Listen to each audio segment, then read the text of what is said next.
The impending return of Michael and Sarah for a hometown childbirth marked a turning point in my relationship with my in-laws.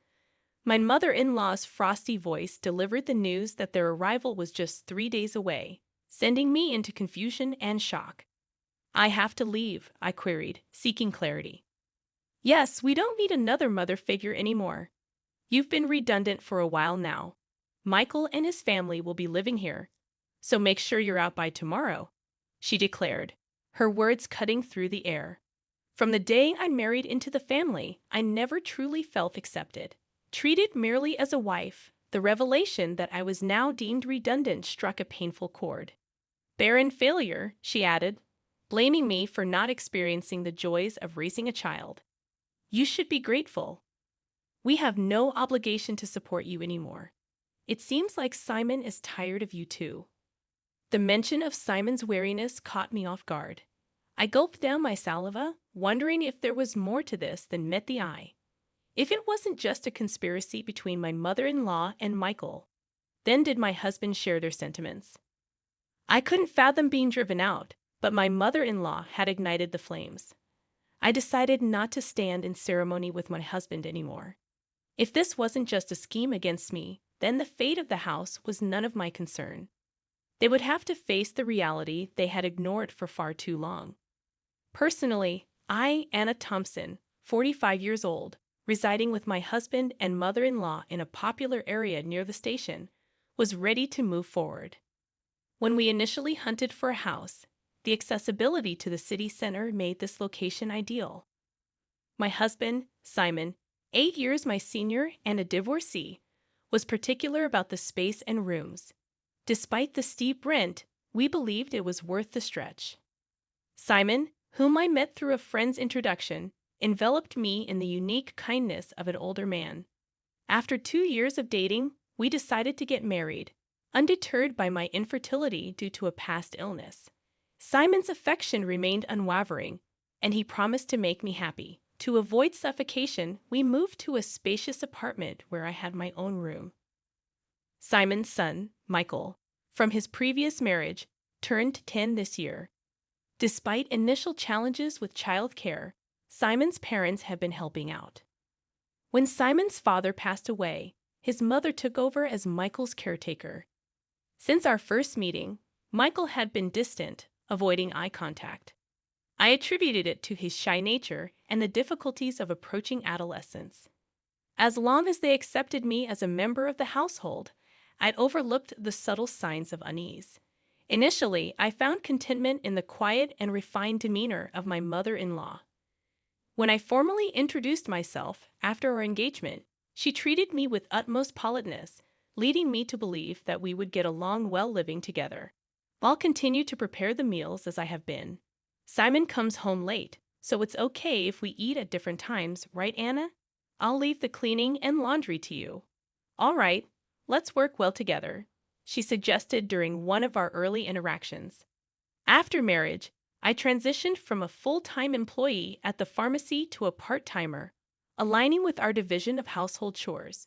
Although I arrived home late, around 8 p.m., dinner was always ready, a comforting routine that contributed to my sense of contentment. My mother-in-law and Michael typically had dinner before my arrival, leaving me to eat alone. Despite occasionally feeling a sense of "is this it?" after getting married, I accepted our family style. However, from the start, my mother-in-law never warmed up to me and never considered me part of the family. One attempt to connect with Michael came before the school's activity day before summer. I asked about the event, hoping we could all go together. However, my mother-in-law interjected, stating that only Simon and she would attend. Her words left me shocked, and despite my offer to take the date off work, she insisted that I need not worry, emphasizing that Michael's family had always been just Simon and her. Misinterpreting her consideration, I suggested we all go together. It wasn't until I discussed it with my husband later that night that I discovered the underlying issue. "Mom's been clinging to Michael. She probably thinks you're trying to take him away," he explained, leaving me quite shocked by the realization. I decided that I would eventually address the issues with my mother-in-law, attempting to be involved as a mother during activity days at school. I noticed a growing distance between Michael and me outside of such events. There were times when I sensed Michael wanted to express something, but my mother-in-law consistently intervened, creating a barrier. To my dismay, I later discovered that she had been speaking ill of me to Michael. Anna said she could be happy with Simon if Michael weren't around. She's a terrible person. Dad must be deceived by her too, she had told Michael. Such toxic words had a profound impact on a boy in his formative years, sowing seeds of distrust towards me. It was a shocking revelation, and at that time, I couldn't fathom that my mother-in-law could stoop to such levels. After Michael graduated from high school, he promptly moved in with his girlfriend, leaving home once he started college. A year into his professional life, he married without a ceremony. Surprisingly, once Michael moved out, my mother-in-law ceased all housework. Instead, her newfound pastime seemed to be picking on me. She no longer cooked, a task she used to handle, and now sat at the dining table waiting for my return. While I stood in the kitchen preparing dinner, she would criticize. "You're really inefficient. At this rate, it'll take you all night." I had never been adept at cooking, having relied on my mother-in-law previously. Even when I managed to cook, she would taste each dish and complain, "This tastes awful. I'm sorry, I'm trying my best." She accused me of being tone-deaf when it came to flavors and remarked that it was a good thing Michael never had to eat my cooking. Her complaints extended beyond meals to nitpicking every aspect of my life, from cleaning tasks I never used to do to laundry. "Why are there so many wrinkles on the laundry? You have to vacuum every nook and cranny. You really can't do anything right. Didn't your family teach you anything?" Her constant belittling took a toll on my self-esteem, leaving me standing there, enduring the scrutiny of even my family. Frustration gripped me as my mother-in-law continued her relentless criticism. "I don't know how you won over Simon, but I can't see much charm in you as a woman," she would declare, always concluding with the same line. "If you hadn't come, Michael would have never left." Recognizing the void in her heart left by Michael's departure, I attributed it to empty nest syndrome. In an effort to endure her mistreatment, I convinced myself that allowing her to vent on me might bring her some solace. However, her bullying took on a renewed vigor after a particular event, the pregnancy announcement for Michael's wife, Sarah. The joy my mother-in-law exhibited surpassed anything I had witnessed before. "It's Michael's baby. It's bound to be adorable." "Yeah, he'll be my first grandchild," she exclaimed.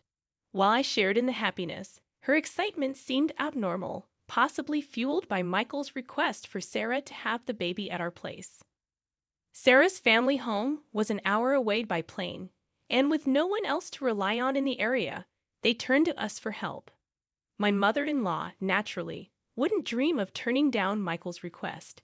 The frequent phone calls from Michael and her feverish excitement prompted an immediate flurry of preparations. She zealously cleaned Michael's room, prepared the bedding, and even compiled a list of baby items, exhibiting what seemed like a case of great-grandchild fever. Being involved was inevitable for me. After returning from work, my mother-in-law would assign tasks, insisting on meticulous cleaning and waxing, making the nights especially arduous after a long day at work. Any attempt to cut corners would result in being told to redo the tasks. Adding to the strain, my mother-in-law began requesting money, and soon our house was overflowing with baby items. "Anna, I need you to withdraw some money tomorrow. There are things I want to get ready for the baby," she instructed. Concerned about the excessiveness, I questioned if it was wasteful to prepare so much when Sarah and Michael hadn't even arrived. I suggested waiting to choose together with them, expressing my desire to meet my mother-in-law's requests. The relentless spending troubled me deeply. "How can you be so cold? It's Simon's grandchild," my mother-in-law accused. I attempted to explain my concerns about the excessive purchases, emphasizing that I thought Sarah might want to choose things for her child herself. However, my mother-in-law's response was cutting. "That's right. You're not related to Michael by blood. You don't care, do you?" she declared, casting doubt on my intentions. Desperate to convey that it wasn't true, I pleaded, "Please don't say that. I just thought Sarah might want to pick things out herself. Wouldn't you want to choose things for your own child?" My attempt to reason only earned me a sharp glare from my mother-in-law, leaving me with a sense that I had gone too far. The next morning, my mother-in-law remained in her room, possibly still upset. Simon, preparing for a 3-day business trip, called out to her, urging me not to dampen her enthusiasm for the great-grandchild. He acknowledged that he shared my worry, but seemed dissatisfied when I expressed concerns about their spending. "Are you saying my earnings are too low?" Simon retorted, his mood turning sour. Frustrated, he left with a dissatisfied look, leaving discussions about money hanging in the air. As the one managing our finances, I couldn't help but think ahead, especially considering our shared property and our financial situation. Married for 13 years, Simon had provided us with a comfortable life, emphasizing that my part-time income was for my personal enjoyment. Over the last 5 years, however, his company's performance had declined, resulting in a significant reduction in his salary. Uncertain about the company's future, Simon seemed unwilling to change jobs, maintaining his position as a department head for appearances in front of my mother-in-law. Currently, I covered the rent, while Simon contributed to living expenses. To save face, we kept this financial situation from my mother-in-law. Recognizing the need to apologize, I left work early that day. Upon my return home, I found her sitting at the dining table waiting. "I'm sorry about yesterday. I went too far," I apologized, seeking to mend the strained relationship. However, my mother-in-law didn't respond. Instead, she blindsided me with something else. "Since Michael and Sarah are coming back for a hometown childbirth, please get out," she stated in a chilly voice. The return of the eldest son and his wife was scheduled in 3 days. Confused and stunned, I asked, "Me? I have to leave." Her cold response confirmed the unwelcome news. "Yes, we don't need another mother figure anymore. You've been redundant for a while now. Michael and his family will be living here, so make sure you're out by tomorrow," she continued. The realization hit me hard. I was never truly accepted as part of the family since the day I got married. I had been treated as a wife thus far, but now I was being forced out. The cruel words intensified, blaming me for being a barren failure and insinuating that Simon was tired of me as well. The mention of Simon possibly getting along with a new girlfriend left me shocked and questioning the distance that had grown in our relationship. Gulping down my saliva, I considered the possibility of falling into a trap, recalling that my husband hadn't had overnight business trips until a year ago. Attempting to maintain composure, I decided to eat out that night and left the house, walking aimlessly to calm my severely shaken heart. Worried about my husband, I tried calling his cell phone despite my mother-in-law's words, but he didn't answer. Calling his office revealed that he had taken a couple of days off. Adding weight to my mother-in-law's words, bad thoughts began to overwhelm me, and tears streamed down my face as I staggered along.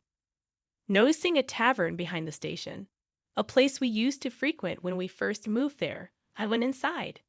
The tavern owner's expression clouded momentarily when he saw me, but then he nodded slightly in recognition. Feeling a sense of relief, I greeted him.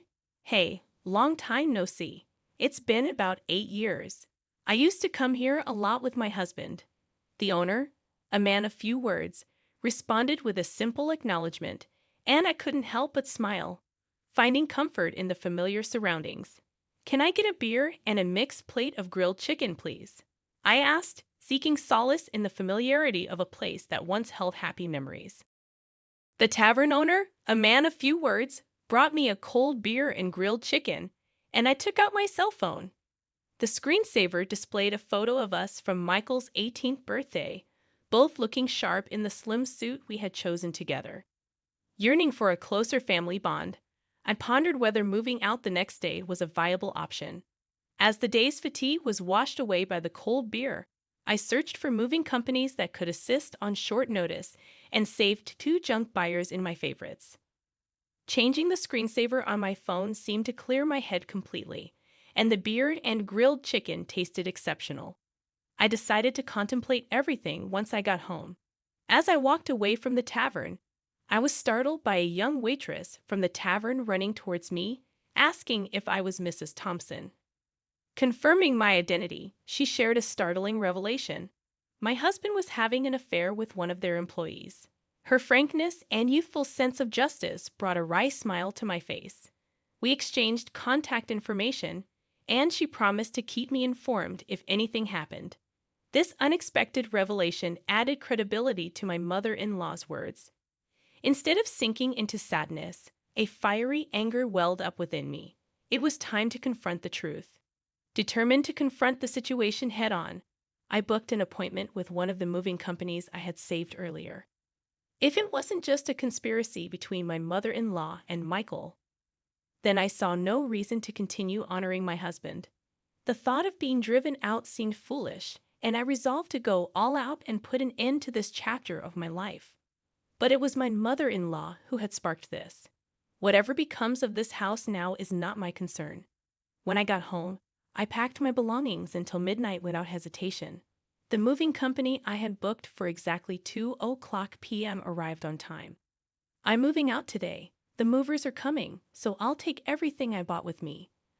I wish you could erase even the trace that you were here, I said, clearing out all the furniture and appliances, everything I had paid for with my part-time job money, besides the rent and living expenses. Watching the procession of my belongings being taken out, my mother-in-law started to panic. Wait, Anna, what are you doing? If you take all this, how will we live? To leave no trace behind. I'm taking everything I bought. You can start a completely new life tomorrow, I replied, ignoring her protests. She complained loudly to the movers, but there was nothing she could do. All that was left in the house were piles of baby gear and her old dresser from before the marriage. Well then, I bid you farewell. There should be no trace of me left. So enjoy your life with Simon, Michael, and his family, I declared, leaving her sitting there stunned. I placed the keys on the table and walked out. I had the movers hold on to my things for a while, and I decided to stay with a single colleague for some time. Feeling a sense of completion, I slept soundly that night. It was a week later when I finally heard from my husband. Wonder if he was scheming with that other woman. While my husband was dragging his feet, I got a call from the young woman at the tavern. Got a good shot, so I'll send it to you. In it was a photo of my husband chatting up a not-so-young woman at the tavern. Maybe out of a sense of justice, the young woman must have followed them after they closed. There was also a photo attached of the two entering a hotel. Even in such times, the cheating continued and any last bit of affection I had for my husband dissipated. I asked for the woman's name and had her address looked up. The next day, after I had all the evidence of the affair, my husband called. Anna, where are you at? Michael and his family are here too. Aren't you going to come home soon? No, I'm not coming back. Your mom told me to leave. I'm done here. Michael and his family are going to live with you now, right? I knew it. Michael and his family are out of money and looking to crash at our place. I heard that after graduating from a vocational school, they've been hopping from job to job, and now they're working part-time. No, I want you back, Anna. I went to the pharmacy, and they said you're off for a bit. Got a place to crash. Yeah, I'm fine, so don't worry about me. Your mom and Michael didn't like me, right? I reckon they're happy to have the place to themselves without me around. My snide comment left my husband speechless. He knew his mother and Michael never accepted me as family, but pretended not to see it. Well, all right. I have something to say, so I'll come back there once. Yes, for the sake of my future. I need to finish this last chapter, my husband replied with a relieved plea in his voice. Days later, I went back to the house for the first time in a long while. There were some new pieces of furniture and appliances inside. When Michael and Sarah saw me, they just nodded from their seats on the sofa without getting up. As I took a seat, my mother-in-law glared at me with a scary look on her face. The atmosphere was tense. Just as I thought to get things done and leave quickly, Michael spoke up. What are you doing here? You took everything from the house. What kind of monster does that? Dad's been supporting you, and you've had it easy. I took everything because I paid for it. I wanted to remove all traces of me, just as you wanted, right? But that's crazy. There's no way you could afford all that just working part-time at the pharmacy. My husband finally chimed in. When I glanced at him, he started talking as if he resigned himself. We've been getting by on what Anna and I both make for a little while now. Then the stuff you took should be both yours, my husband admitted. Instead of my speechless husband, I decided to speak up. Simon's company has been doing poorly, and his salary plummeted. That's why, for the past 5 years, I've been covering what's missing. But that wasn't enough, and now I'm the one paying our rent. My mother-in-law looked at my husband with surprise. I'm not just a part-timer. I'm a part-time pharmacist, and the pay is quite good. I'm making more than Simon now. At my words, my husband awkwardly looked away, and my mother-in-law's eyes were frantically shifting between my husband and me. From now on, Michael, you'll be paying the rent. You're going to live here, right? After all the help your grandma's given, it's time for you to take care of her. Michael looked at me with a shocked expression when I dropped the news. Rent? How much is it? He asked. It's $5,600. Good luck. Since it seems my role as a mother is over, I don't have an obligation to take care of you anymore. Pull yourself together. You're going to be a father soon. That's impossible. It was Sarah who raised her voice upon hearing this. Wait, $5,600? Weren't we supposed to live here for free, covering rent and living expenses? I quit my job, and Michael, you only make $3,000 a month. What are we going to do? I almost burst out laughing. Don't worry, Sarah. You can move to a cheaper place. Simon still makes a decent salary. Hearing this, Sarah's face relaxed a bit. Oh, since I'll be leaving you? Simon's life might still get tough with your mistress, huh? At that, Sarah finally broke down in tears. It was my husband who panicked. What? What are you talking about? Oh, your mother told me about the new woman. I guess it's time to end my role as a wife, too. That's got to be a lie. For Mom, you're the only one for me. He must think there's no evidence. Indeed, it hasn't even been 10 days since I left the house. Wouldn't that hurt Mary if she heard you? Well, I'll get in touch about that later. At the mention of Mary's name, my husband jolted, realizing that I knew everything. He held his head and sighed. This is not the atmosphere to write a divorce paper. Well then, I'll be going now. Please talk to me further through a lawyer. Neither my husband Simon nor Michael said anything more, staying silent as I grabbed my bag and stood up. My mother-in-law stood up simultaneously, slamming her hands on the table. She yelled with a voice too strong for an elderly woman. What the hell? It's all your fault. Our home is in shambles. I was instantly irritated. It was you who told me to leave. It was you who said Simon had another woman. And you interfered with my relationship with Michael. Everything was you. I felt a surge of heat in my chest. I regretted not being more assertive with my relationship with Michael, not holding back because of my mother-in-law. Michael has nothing to do with this. It's time for you to step up, Simon. He's going through a hard time, and you should support him as his wife. Take responsibility as a family member. What is she even talking about? If she hadn't called Michael back home, if she hadn't hinted at Simon's affair, I would still happily support Simon and this home I always believed in and supported. Simon doesn't need any roles anymore. There's no going back. Then, looking firmly into my mother-in-law's eyes, I slowly said, I was never really accepted as a family member from the start, so I can't take responsibility as one. My mother-in-law's lips tightened into a line, and she was trembling. I slipped past the silent mother-in-law and quickly left the room.